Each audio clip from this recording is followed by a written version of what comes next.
Hi friends, prime வீடியோவில் Tamil டப்லேயே stream ஆகிட்டு இருக்க ஐஸ் ரோட் வெஞ்சன்ஸ் என்ற ஹாலிவுட் படம் எப்படி இருக்குன்னு பார்ப்போம். இதில் நமக்கெல்லாம் டேக்கன் படம் மூலிமா தெரிஞ்ச லியாம் நீசன் தான் ஹீரோவாக நடிச்சிருக்காரு.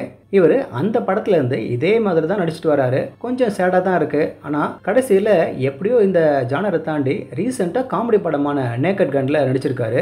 அதில் டேக்கன் படத்தையே கிண்டல் பண்ணியிருப்பாங்க. இதோட ஃபர்ஸ்ட் இன்ஸ்டால்மெண்ட்டில் உங்களுக்கு ஞாபகம் இருக்கும், அவரோட பிரதர் கர்ட் இறந்திருப்பாரு. அவரோட கடைசி ஆசையாக அஸ்தியை மவுண்ட் எவரெஸ்ட்டில் தூவணும்னு எழுதி வைக்க மைக் அதுக்காக காத்மண்டு வராரு. பேரலா நேபாள டேம் கட்டுற விஷயமா ருத்ர யாஷ்ன்ற தொழிலதிபருக்கும் அந்த ப்ராஜெக்டுக்கு தடையா இருக்க பப்ளிக் ஃபிகரான கணேஷ் ராய்க்கும் பிரச்சனை. இந்த பிரச்சனைனால முதல்ல கணேஷோட அப்பா கொல்லப்படுறாரு. இதனால கணேஷும் அவர் பையன் விஜயும் தப்பி ஓடுறாங்க. விஜய மைக் வந்துட்டு இருக்க அதே பஸ்ல ஏத்துது. ருத்ரா அவனையும் கொல்றதுக்கு ஆளுங்களோட வந்து தாக்க, இதனால மைக் பர்சனலா வந்த ஜேர்னி பெரும் ஆபத்தா மாறுது. இதுக்கப்புறம் என்ன நடந்தது என்பதுதான் இந்த படத்தோட மீதி கதை. படத்தோட ஆரம்பத்திலேயே துக்கத்தை மறக்கிறதுக்கு மைக் ஒரு பெரிய மலையில ஏற சீன் வருது.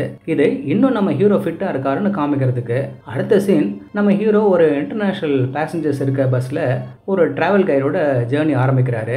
இந்த இடம் தான் கொஞ்சம் ஃபன்னு. ஆனா இந்த ஃபன்னெல்லாம் காண போயிடும் ருத்ரா கேங் நுழைஞ்ச உடனே. அதுக்கப்புறம் வழக்கம் போல அடிதடி ஆக்ஷன் தான். கடைசியில் யார் ஜெயிப்பாங்கன்னு தெரியும் உங்களுக்கு.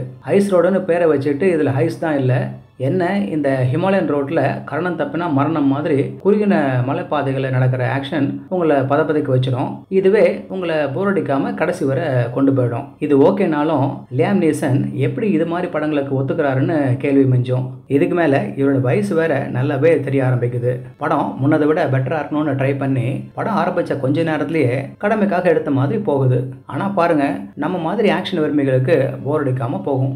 இந்த மாதிரி கதையெல்லாம் எத்தனை வாட்டி பார்த்துருக்குறோம். இதில் அடல்ட் கண்டென்ட்லாம் இல்லை, அங்கங்கே கொஞ்சம் ரத்தம் தெரியும், அவ்வளோதான். ஓகே ஃப்ரெண்ட்ஸ், இதே போல் இன்னொரு சுவாரஸ்யமான பட விமர்சனத்தோடு சந்திக்கிறேன். இந்த விமர்சனம் உங்களுக்கு பிடிச்சிருந்துச்சுன்னா உடனடியாக லைக் பண்ணுங்கள், ஷேர் பண்ணுங்கள். நன்றி.